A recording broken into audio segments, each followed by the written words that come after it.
Hello friends, स्वागत है आप सभी का हमारे इस यूट्यूब चैनल हिंदी साहित्य बाय पूजा पांडे में।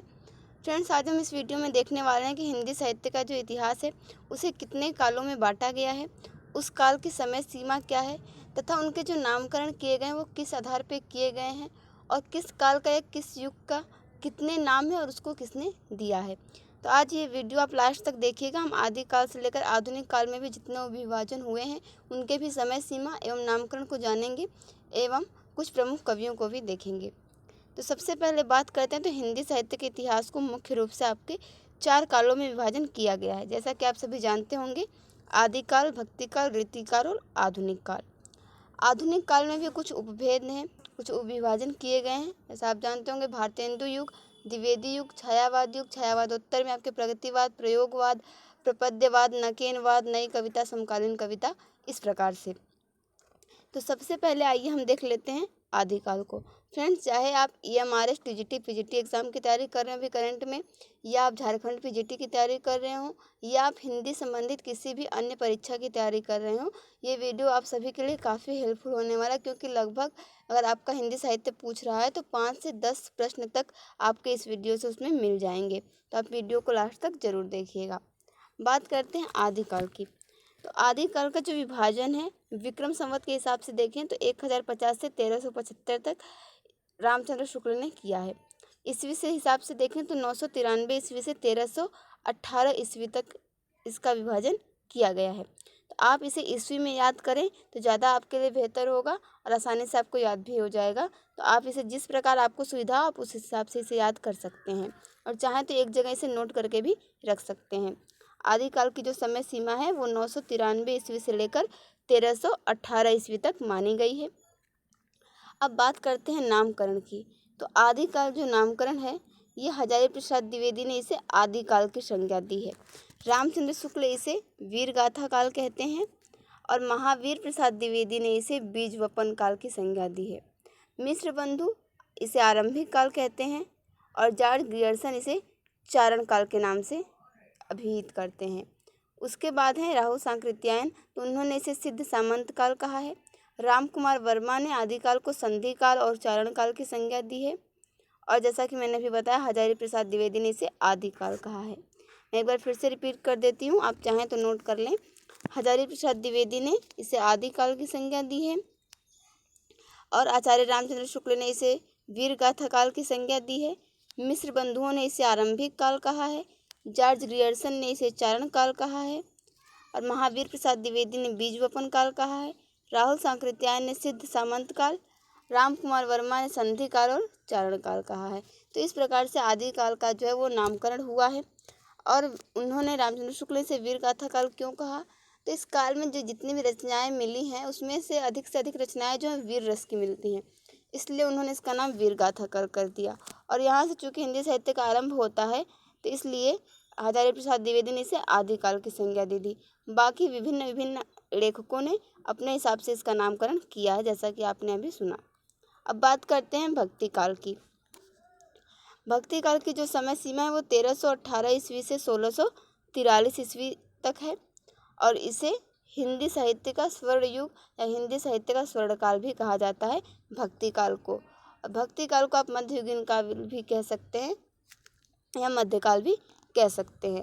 भक्ति काल में आपकी फिर आगे चल के निर्गुण शाखा और सगुण शाखा हुई, जिसमें आपके ज्ञान मार्गी, प्रेम मार्गी और सगुण में आप आएंगे तो आपको राम भक्ति शाखा और कृष्ण भक्ति शाखा देखने को मिलेगी। इनके अलग अलग प्रकार के इसमें काव्य रचे गए हैं और अलग अलग रचनाकार हैं। जब हम भक्ति काल को विस्तार में पढ़ेंगे तो इन सभी कवियों का और उनकी रचनाओं का अध्ययन करेंगे। समय सीमा आप याद कर लें कि 1318 ईस्वी से 1643 ईस्वी तक है और इसे हिंदी साहित्य का स्वर्ण युग या स्वर्णकाल कहा जाता है। आइए आगे देखते हैं रीतिकाल। देखिए, रीतिकाल की जो समय सीमा है वो 1643 से 1843 ईस्वी तक मानी गई है। रीतिकाल को अन्य नामों से भी जाना जाता है। इसे हम उत्तर मध्यकाल भी कहते हैं और नामकरण की दृष्टि से देखें तो उत्तर मध्यकाल काफ़ी विवादास्पद रहा है। इसे मिश्र बंधुओं ने अलंकृत काल कहा, रामचंद्र शुक्ल ने इसे रीतिकाल की संज्ञा दी है और विश्वनाथ प्रसाद मिश्र इसे श्रृंगार काल मानते हैं। फिर से आप चाहें तो नोट कर सकते हैं इसे सुनकर कि विश्वनाथ प्रसाद मिश्र इसे श्रृंगार काल मानते हैं, रामचंद्र शुक्ल ने इसे रीतिकाल कहा है और मिश्र बंधुओं ने इसे अलंकृत काल की संज्ञा दी है। समय सीमा इसकी है 1643 ईस्वी से 1843 ईस्वी तक। रामचंद्र शुक्ल मानते हैं कि इसका कारण जो है वो जनता की रुचि नहीं है, बल्कि आश्रयदाताओं की रुचि थी, जिसके लिए वीरता और कर्मण्यता का जीवन बहुत कम रह गया था। और रीतिकालीन कविता में हमें लक्षण ग्रंथ, नायिका भेद, श्रृंगारिकता आदि की जो भी प्रवृत्तियाँ मिलती हैं, उसकी परंपरा संस्कृत साहित्य से चली आ रही थी। इसीलिए रामचंद्र शुक्ल ने इसे रीतिकाल कहा।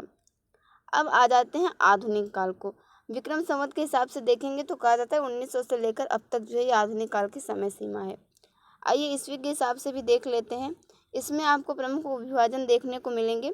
पुनर्जागरण काल, जिसे आप भारतेंदु युग के नाम से जानते हैं। जागरण सुधार काल, जिसे आप द्विवेदी युग के नाम से जानते हैं।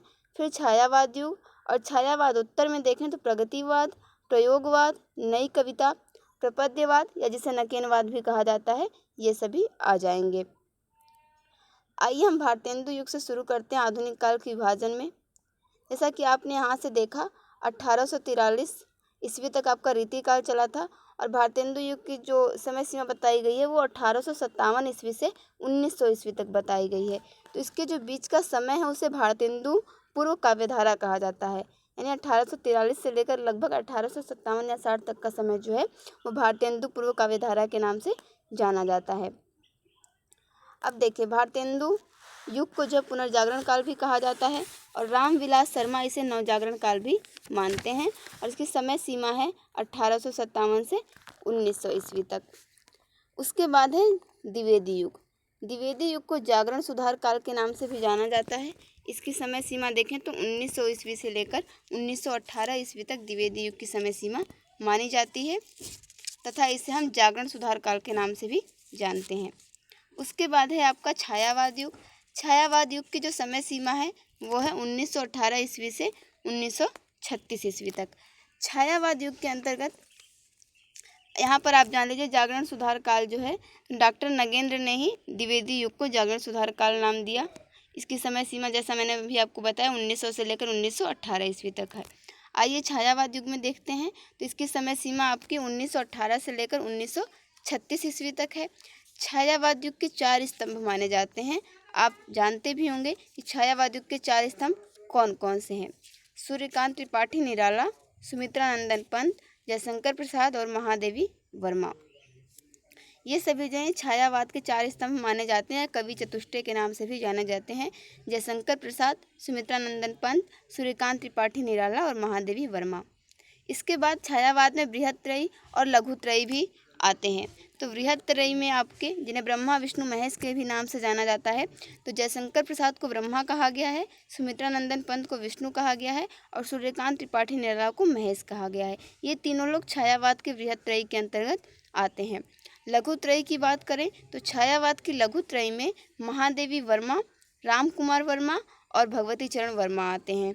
और छायावाद का जो आरंभ हुआ वो जयशंकर प्रसाद से हुआ, इसीलिए इन्हें छायावाद के प्रवर्तक के नाम से भी जाना जाता है। आइए देख लेते हैं छायावादोत्तर काल।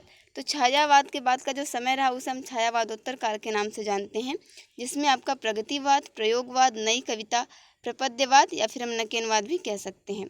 तो जो प्रगतिवाद की समय सीमा रही वो आपकी 1936 से 1942 ईस्वी तक रही। और प्रगतिवाद की बात करें तो 1936 ईस्वी में जब प्रगतिशील लेखक संघ की स्थापना हुई और प्रथम अधिवेशन के समय से ही हिंदी में प्रगतिवादी आंदोलन की शुरुआत होती है, और इसीलिए इसकी समय सीमा को भी 1936 ईस्वी से माना गया है प्रगतिवाद को। और जो यहाँ पे प्रथम अधिवेशन हुआ था, इस प्रथम अधिवेशन के प्रथम अध्यक्ष मुंशी प्रेमचंद थे। याद रखें आप लोग कि प्रगतिशील लेखक संघ की स्थापना सन 1936 में हुई थी लखनऊ में। उसके बाद देखिए हम प्रयोगवाद। तो प्रयोगवाद का आरंभ जो है वो 1943 से माना जाता है। 1943 से लेकर अब तक आप प्रयोगवाद कह सकते हैं। इसका आरंभ आपका सन 1943 में हुआ, और जब सच्चिदानंद हीरानंद वात्स्यायन अज्ञ ने एक तारसप्तक निकाला था, तो उन्हीं के संपादकत्व में ये प्रकाशित हुआ था तारसप्तक, जिसमें कि 7 कवि संकलित हैं। और सबसे पहले जो है प्रयोगवाद शब्द का प्रयोग नंद दुलारे वाजपेयी ने अपनी रचनाओं में किया, लेकिन प्रयोगवाद के प्रवर्तक के रूप में हम अज्ञे जी को ही जानते हैं।